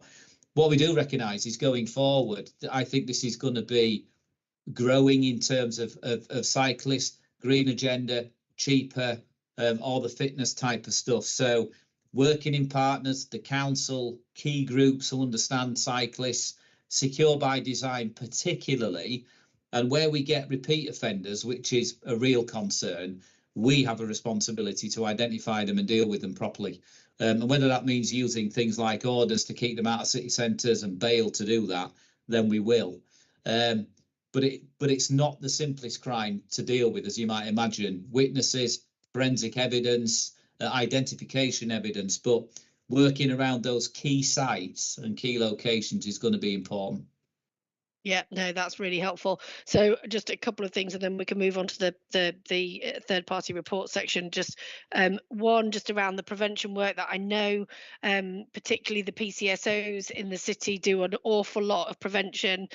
Although actually I would slightly challenge how many people know about that prevention work. I know there's some great comms that go out about it, but only if you see them. And certainly when I went to get bikes marked after Christmas, I was literally speaking to other people who I could see were on bikes that they'd clearly just got their kids for Christmas, and just telling them that there was the session on, that they could go and get their bikes marked. And actually in some of our communities, actually you need probably slightly different ways of making sure that people are aware that service is available as a brilliant service that is delivered. And then just the other point is just around reporting and just encouraging people to report, because I think there is it's another crime type where there's a lot of underreporting, because people just accept that they've lost their bike and they're going to buy another one that may or may not claim it on their insurance, but they often won't. And so therefore just you end up with potentially underreporting, and therefore you lose that intelligence around where those crimes are maybe taking place, or whether there might be a pattern of behaviour. But I know that your cycle campaign have been really active in this, but also that the mayor is keen to look at what can be done in a more strategic city centre way to support secure places for people to leave their bikes, so that we can kind of design out some of this. I think that's the answer ultimately, is to really look at, they go right back to the start about how we're stored, how they're locked, how you can then get access to them, which will give people more confidence to use it more, won't it, as well? Yeah, so exactly. Okay, brilliant. We can move on to the final section, the third party reports. So I don't know if we can just bring we've got some slides for this. I think it might be Zoe bringing it up. Brilliant, thank you. So this is the regular section on third party reports. So this includes reports from HMIC, our inspectorate, but others as well. So this first slide really gives us an indication of the scale and breadth of some of the third-party reports we need to respond to. One of the more recent inspections, the Peel inspection, people will be very familiar with that, and there's an update on the areas for improvement as we go through this presentation. But you can see from there, we had 11 AFIs out the last inspection. There's 5 closure letters in draft. There's 5 in progress, which will be finalised shortly, and there's a letter being agreed already for submission. So I will be expecting in the next couple of weeks we'll have submitted 6 letters for closure, with the other 5 following shortly after. So that's good news, and that anticipates another HMIC Peel inspection towards the end of this year, and we think that's going to be in about mid-November. So we are gearing up for that. Other North Yorkshire Police specific reports. So we have 2 recommendations still for the National Child Protection Inspection. I'm satisfied they can both now be submitted. We've got good assurance. We didn't rush with those. I've said on this meeting before, we need to demonstrate that we have a really high level of performance around the NCPI AFIs previously, and that relies on some really rigorous dip sampling and basically proving to ourselves that our practice has improved. But I'm satisfied, and we had a Child Protection Force performance meeting this morning, really testing some of that data about our improvements there. We've got other national thematic reports, number of recommendations and AFIs there, and we've got super complaints, one of them being a stalking super complaint. There's a number of those nationally that we also have to respond to. So it's quite a broad spectrum of different areas that we need to address. Yeah. Go on the next slide, please. Just 1 second on the child protection inspection. Can you just set out what those recommendations are? It's very reassuring that they're being submitted, so therefore the work has been done. In a point of reassurance about what those recommendations were around. Yeah, so there was a number actually, and we finalised some before now. What's really assisted in the triangulation around the evidence is the recent joint targeted area inspection in North Yorkshire.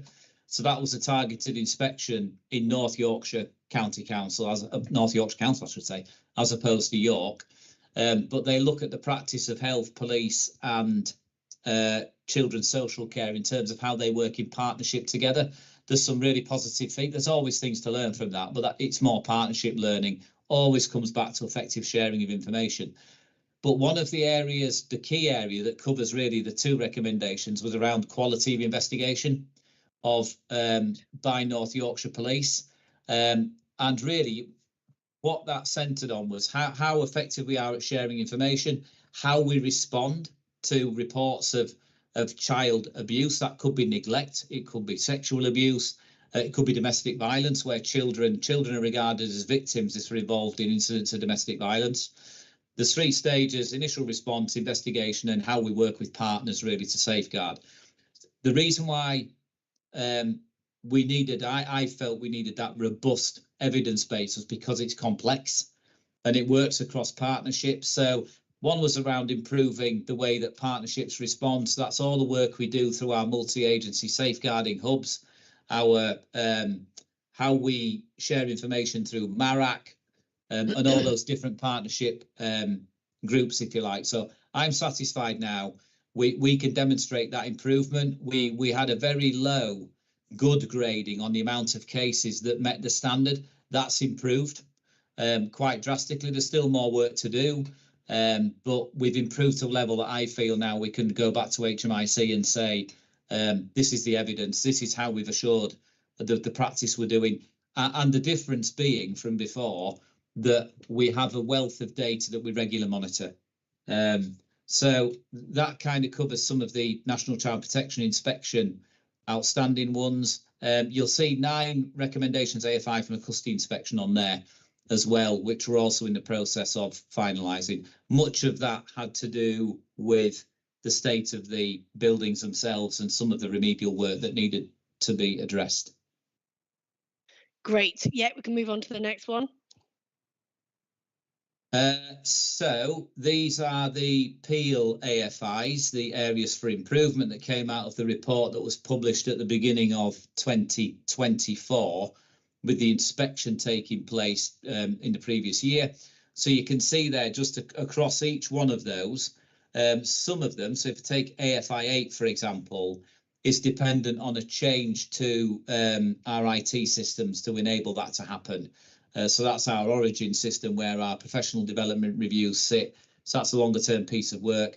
But the rest, you can see, AFI 9 relates to really understanding why some of our officers and staff might choose to leave.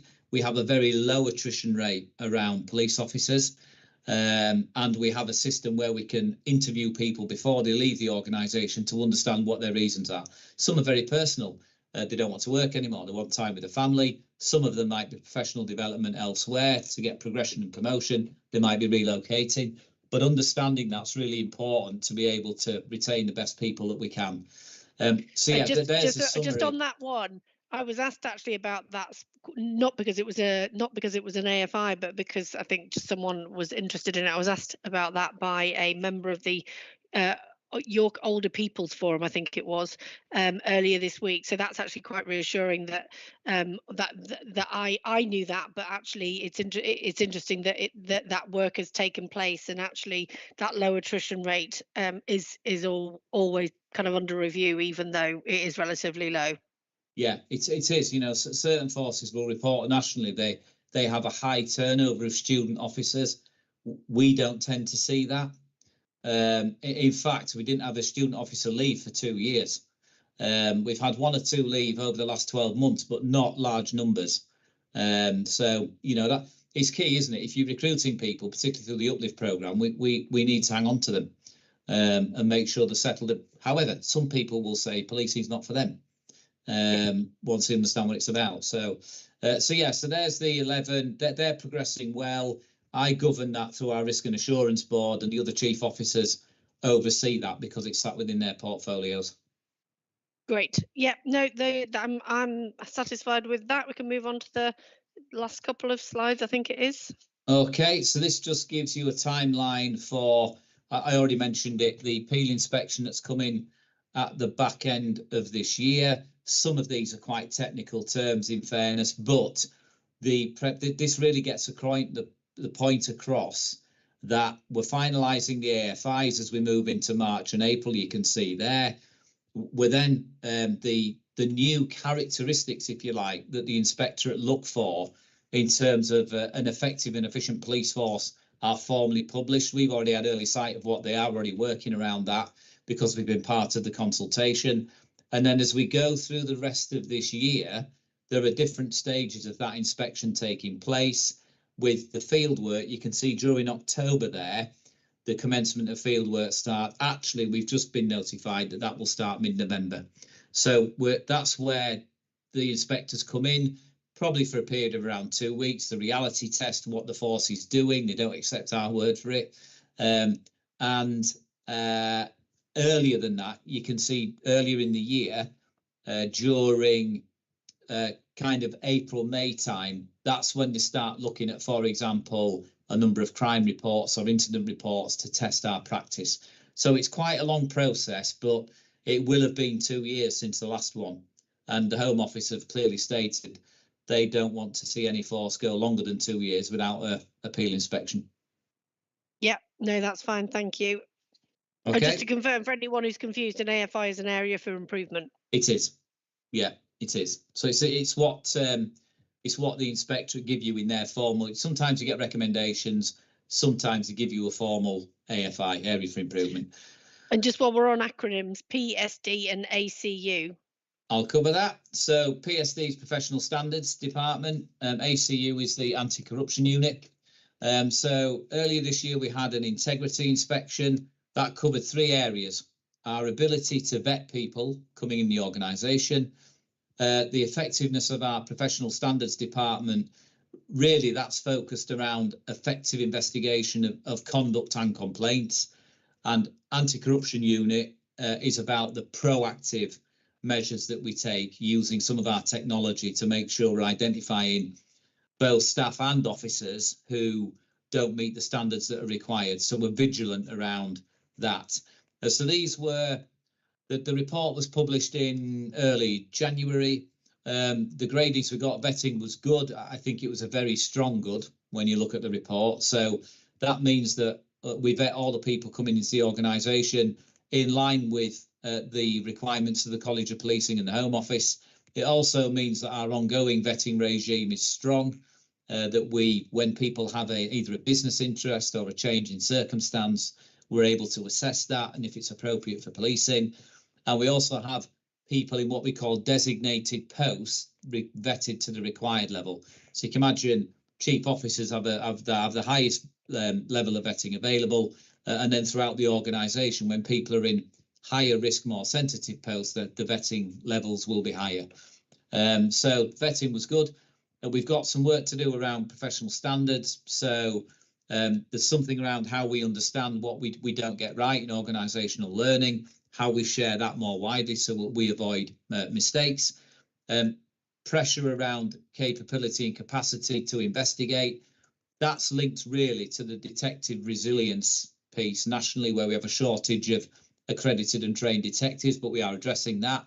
We've had a number of detectives gone in there over recent weeks to increase capacity and capability.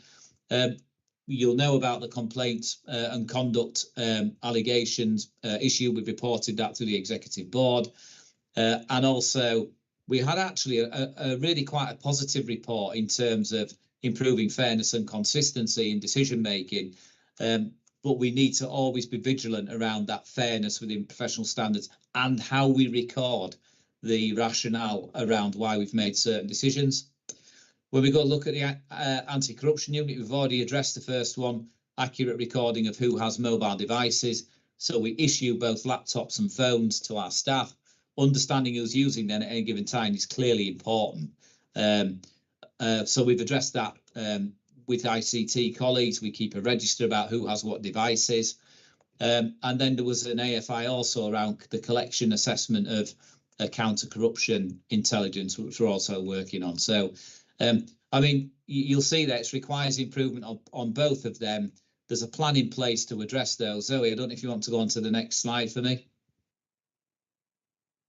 Thank you. So you can see there, each one is broken down. This is a sample. This is a real plan, but this is how we manage this. We have a milestone plan that I govern through my portfolio meeting, if you like, as a deputy, because the deputy owns professional standards. And there you can see the different elements that we are planning throughout the rest of this year, because some of it's not overnight work, to ensure that we can address the issues highlighted in the AFIs and the report. Great. No, that's great. And as you said, we do review this also through the executive board, and it's also a recurring item at this meeting. That was all I needed on that. Okay. We've just got a couple of public questions, if that's okay, and then we'll wrap up. So we have a question about speed enforcement, particularly around 20-mile-an-hour zones, I think it may be. Oh, this is not the one I was expecting. We'll do this one first. This one's Heather in Grassington asking about police presence, and particularly community police presence in Grassington, and just in we've talked a lot about rural crime today, but anything you can say about police presence in our rural communities, particularly around, I guess it's a neighbourhood policing presence. Yeah, so I'm not, so the community officer for Grassington hasn't been taken away. There's a PCSO, Lee Britton, who works in the area. In fact, was the PCSO that we were speaking about earlier, who picked up the intelligence from the WhatsApp group, which resulted in the arrest of 5 nominals who were present in the Kilnsea area up near Grassington in Upper Wharfdale. So Lee Britton still works in Grassington. They do parade on with the neighbourhood policing team at Skipton. That's where the sergeant is.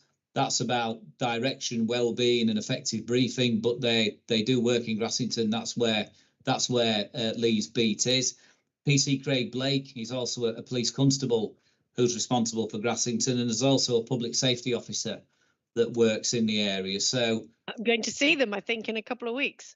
Right. So the local, so I'm not sure where that message has come from, but the local community officer hasn't been removed from Grassington.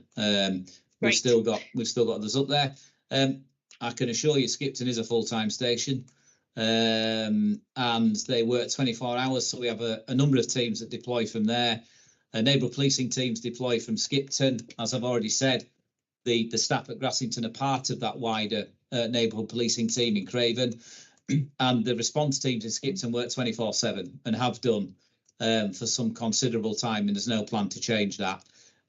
Police, will they come from Harrogate? They might, if there's a requirement for example, if we got a report of a crime and we needed to bring multiple units, they might.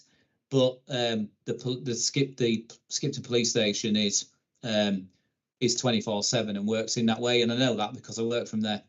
So great. So well, hopefully Heather's watching, but actually if she isn't, I'll just ask whoever it is from my team who's been in touch with the people who've sent in public questions to just make sure that we send her the link back, and maybe tell her at what point in the meeting, in case she doesn't want to watch 2 hours hours of meeting in order to hear the answer to her question right at the end. But let's just make sure we get that back to her, because that is really reassuring.